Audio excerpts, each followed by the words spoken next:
Que puis-je savoir? Que dois-je faire? Que m'est-il permis d'espérer? Ce sont là les trois grandes questions auxquelles la philosophie, selon Kant, se doit de répondre. Elles seront donc le fil rouge que Sylvain va suivre afin de nous faire comprendre les grandes idées de l'un des plus célèbres des philosophes allemands, qui est aussi malheureusement l'un des plus difficiles à lire.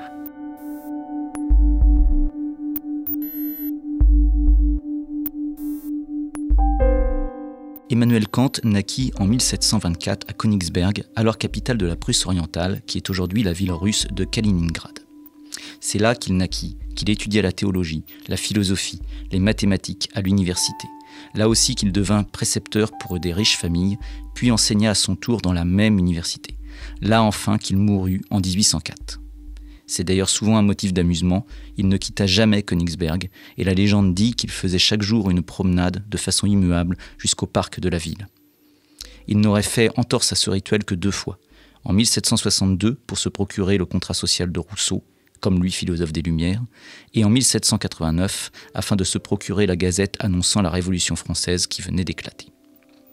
Les derniers mois de sa vie furent ceux d'un long déclin intellectuel, marqué par des confusions et des pertes de mémoire. Ses derniers mots restent célèbres. « Es ist gut » c'est bien, ou c'en est assez. Il fut enterré dans la cathédrale de Königsberg, et il semble que ce soit la raison pour laquelle, à la fin de la Seconde Guerre mondiale, les Alliés qui pilonnèrent la ville ne détruisirent pas ce monument.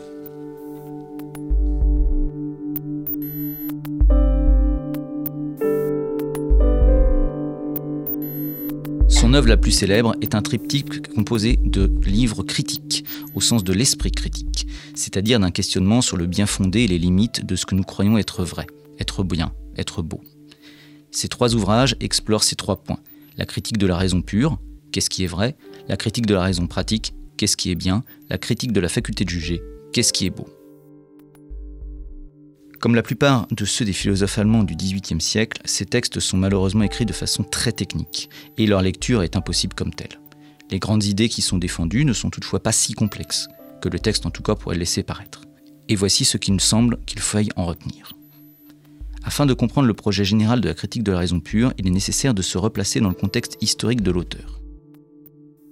Depuis Platon, de nombreux philosophes ont tenté de parler des objets qui dépassent le champ de l'expérience. C'est le cas de la métaphysique et de la théologie qui prétendent pouvoir parler de Dieu, de l'origine du monde ou encore de la vie après la mort. Le philosophe David Hume est le premier à avoir, selon l'expression de Kant, réveillé ce dernier de son sommeil dogmatique. Autrement dit, l'un des premiers à avoir interrogé cette folle prétention de l'homme qui désire traiter par l'usage de la raison de ce qui dépasse pourtant toute expérience possible. Il faut donc dresser une sorte de tribunal, dit Kant. Le mot critique vient d'ailleurs du mot grec kreinei qui signifie juger une affaire. Un tribunal qui se doit de délimiter le pouvoir de la raison, autrement dit les limites de la connaissance humaine, que l'on peut toujours repousser grâce aux avancées technologiques, et les bornes, qui sont à jamais infranchissables. Et c'est bien à cette conclusion que notre auteur va arriver. Certaines vérités ne sont pas accessibles aujourd'hui, mais le seront peut-être demain. D'autres ne le seront jamais. Kant commence par remarquer que nous percevons le monde grâce à certaines catégories, c'est-à-dire par exemple nos 5 sens, ou des catégories qui structurent notre expérience. Ainsi, je ne peux pas percevoir et comprendre le monde autrement qu'en utilisant les catégories de la qualité, la quantité, la cause, l'effet, l'espace, le temps. Cela ne signifie pas que ces choses existent réellement, mais simplement que mon esprit est constitué par ces catégories qui sont plaquées sur le monde, qui est peut-être d'ailleurs assez différente de ce que j'en aperçois. C'est assez étonnant, mais c'est finalement plutôt logique. Puisque c'est moi, un sujet qui perçoit les choses, je ne peux pas dire que je perçois les choses objectivement. Kant distingue donc ce qu'il appelle les phénomènes, du grec phainomènon qui signifie ce qui apparaît, et les choses en soi, c'est-à-dire ce que serait en réalité le monde, indépendamment de la perception que j'en ai. La même idée sera reprise par l'un de ses successeurs méconnus, un certain Fichte, qui opposera ainsi le moi et le non-moi. La conséquence de cela est qu'il est impossible de parler de ce qui se situe au-delà de l'expérience, le monde réel, Dieu, la vie après la mort, comme nous le disions.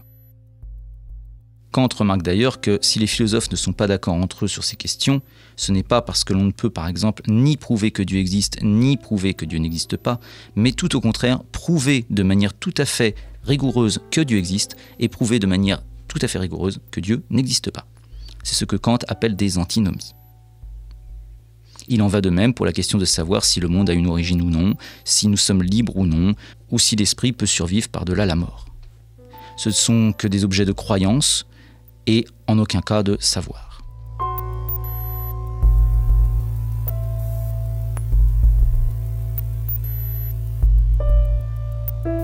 Voici donc réglée la première des grandes questions de la philosophie, que puis-je savoir ? Restent les deux autres. Que dois-je faire ? Que m'est-il permis d'espérer ? Et c'est la seconde critique de Kant, la critique de la raison pratique, qui répondra à ces questions.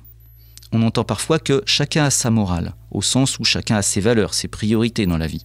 Mais ce que remarque Kant, c'est qu'aucune personne ni aucune civilisation n'a pourtant fait l'apologie du meurtre, du viol, du mensonge, de la trahison.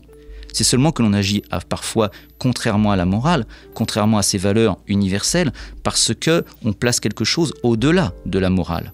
Par exemple, on tuera au nom de sa religion, on mentira par intérêt égoïste, etc.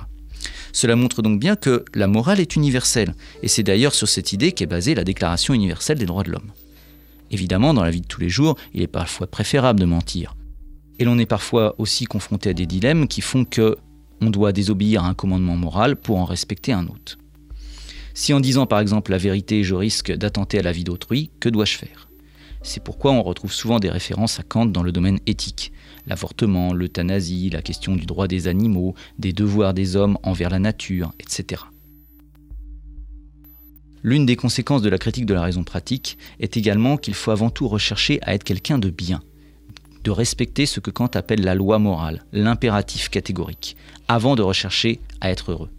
En effet, qu'est-ce qu'une vie réussie ?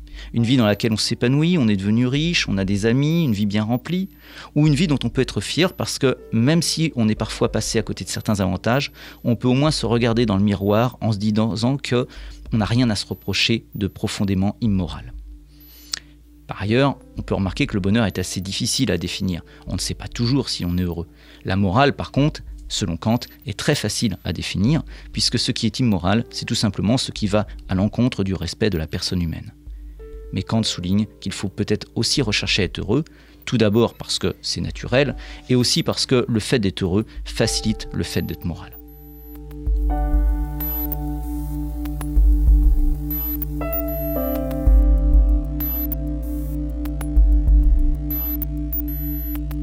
Disons enfin quelques mots de la dernière des trois critiques qui s'intéresse au thème de la beauté, de la nature et de la beauté de la nature. Kant tente d'y distinguer le beau de ce qui est simplement agréable. Autrement dit, il essaye de trouver une définition universelle, des critères universels de la beauté, surtout dans le domaine artistique. Il y décrit également le rapport à la fois intellectuel et sensible aux œuvres d'art et distingue la beauté de celle-ci de celle des objets naturels, les couchers de soleil, les animaux, etc. Il remarque que la beauté dans la nature peut notamment nous faire éprouver un sentiment profond de calme et de petitesse, comme lorsque nous contemplons, je cite, le ciel étoilé au-dessus de nos têtes, ou tout au contraire, une peur fascinée, comme par exemple devant le déchaînement de la violence d'une tempête ou d'une éruption volcanique. Kant sera enfin l'un des premiers philosophes à interroger l'histoire, la fin de l'histoire, au sens à la fois du but et du terme. Et c'est ce qui en fait peut-être sa plus grande modernité. On peut en effet se demander si l'histoire n'est qu'une succession d'événements aléatoires et souvent dramatiques, les guerres, les épidémies, les catastrophes naturelles, etc., que viennent émailler quelques belles choses comme les évolutions sociales, les découvertes scientifiques, les créations artistiques. Mais peut-on trouver un fil rouge dans tout cela ? Voir dans l'histoire de l'humanité une sorte d'histoire au sens où ce serait un récit qui aurait un sens. D'après Kant, même si on ne peut pas en être certain, il faut en tout cas s'en convaincre. Il faut faire comme si tel était le cas, afin de ne pas tomber dans le fatalisme ou dans le cynisme. Nous devons faire comme si la nature avait créé l'homme dans un but très différent de celui des autres animaux, qui ne font finalement que perpétuer leur espèce. Si l'homme est doué d'une conscience et d'une conscience morale, c'est peut-être parce que la nature lui a lancé une sorte de défi. Parvenir à construire un système social et politique qui lui permette à la fois de développer ses potentialités, les découvertes scientifiques par exemple, comme nous le disions, mais dans une sorte de compétition qui permettrait à l'homme un dépassement de soi qui n'engendrerait pas pour autant un chaos social. Marqué par les bouleversements de son temps, Kant fait ainsi l'apologie de la démocratie. Ce système, en effet, permet aux hommes d'entrer en compétition, de développer leur potentialité, de se dépasser, sans aboutir à la guerre de chacun contre chacun. La démocratie reste bien sûr un idéal à construire et à consolider sans cesse, mais seul ce cap peut donner un sens à l'histoire. Si les hommes poursuivent ce but, qui est tout à fait dans l'esprit des Lumières, ils pourront être fiers d'eux, car ce ne sera pas leur instinct qui leur aura dicté des règles à suivre pour vivre en harmonie avec leurs semblables. Et aujourd'hui, nous devrions même ajouter pour vivre en harmonie avec la nature. Ils auront été capables eux-mêmes d'établir ces règles par leur volonté et leur liberté. Et c'est pour cela qu'ils pourront être fiers d'eux, car seule la liberté et la morale peuvent faire la grandeur de l'homme. Il est légitime d'espérer être heureux, voire d'être heureux dans une vie après la mort. Mais ce que nous devons avant tout espérer, c'est avoir le courage d'être moral lorsque nous sommes tentés par le mal, et avoir le courage de lutter pour le progrès de l'histoire, une histoire qui progresserait vers davantage de justice et d'humanité.